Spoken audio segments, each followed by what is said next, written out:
Oh, McGregor. Oh, this is a rare L. This is a rare L. I gotta tell you, I don't sit and critique McGregor much, and I would like to. I can't. He's the guy that you study. He's the guy that always gets it right. Now, McGregor has only sold one thing. In his whole time in MMA, he's only sold one thing. What do I mean by sell? I mean, Conor has only told and presented to the market one thing that is not factual. Like, his confidence was real, his skills were real, his ability to draw, his ability to, all the way down to box with Floyd Mayweather. Like, anything that Conor has brought you, the audience, has been very real, with one exception, which is power in the company. Conor has sold the idea in the image that he has power in the company, and it's been a very beautiful job. Like, you don't have to have power in MMA. You can greatly thrive with the perception of power. Nobody's done that better than Conor. I've heard other people come out. I've heard experts and pundits in the space go, well, you know, Conor's got the power here, so just stand by and he'll let the UFC know what he wants to do, and they'll have to do it because he's such a big shot. Like, I've heard people go for this, but Conor has never got anybody signed at the UFC. He's never got anybody a raise at the UFC. He's never got anybody cut at the UFC. He doesn't have actual power at the UFC. Now, I share that because he's done such a good job of giving the perception of power. So, Conor responded to a comment made by Dana White. Dana White was asked if he would book specifically for the White House card, but Conor McGregor and Michael Chandler. And Dana White said a couple of years ago, no, I'm not interested in that fight now. Just period. Not just for the White House card, just period. I'm not interested in that fight. And it kind of caught us all off guard. Kind of did. I had dinner with Michael Chandler 3 nights ago.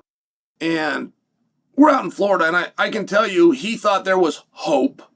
Right, he was still going in the direction that if Conor comes back, I will be the guy.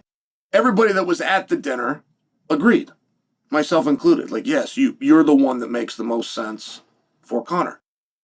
Conor has agreed to this. Conor put out a tweet as recently as a week ago. He was joking around. He called out Floyd Mayweather, and then at the end of it, he put, just kidding, Mike. Conor's done a very good job and a very honorable job, because Red Panty Night is still very real.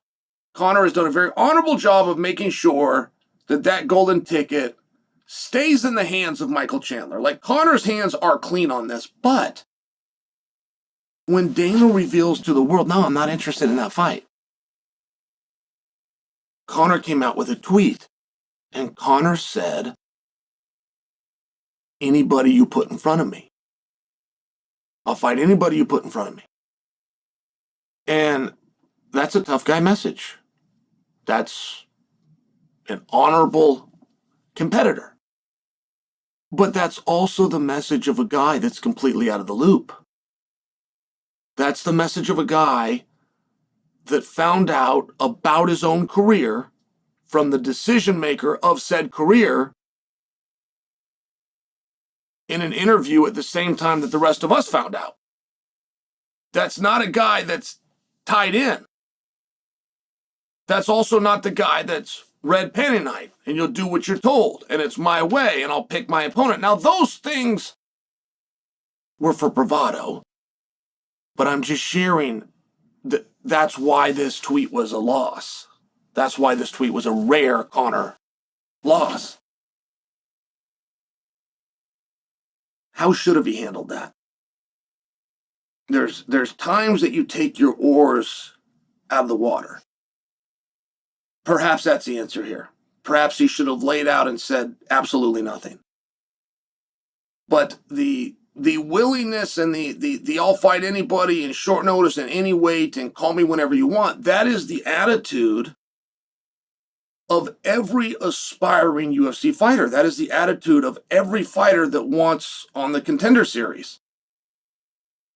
That is the attitude of every fighter at the dog track and the YMCA and the up-and-coming.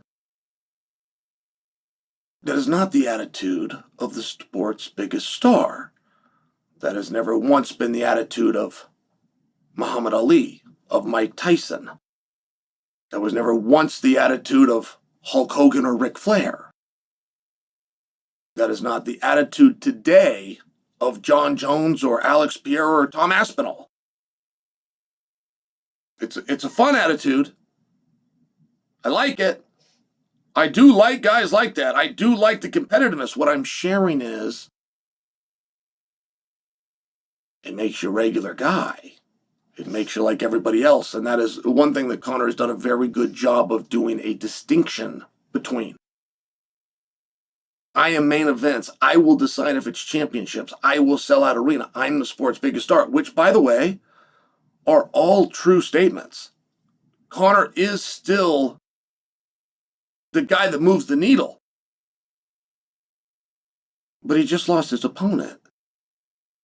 And he found out the same way that we found out,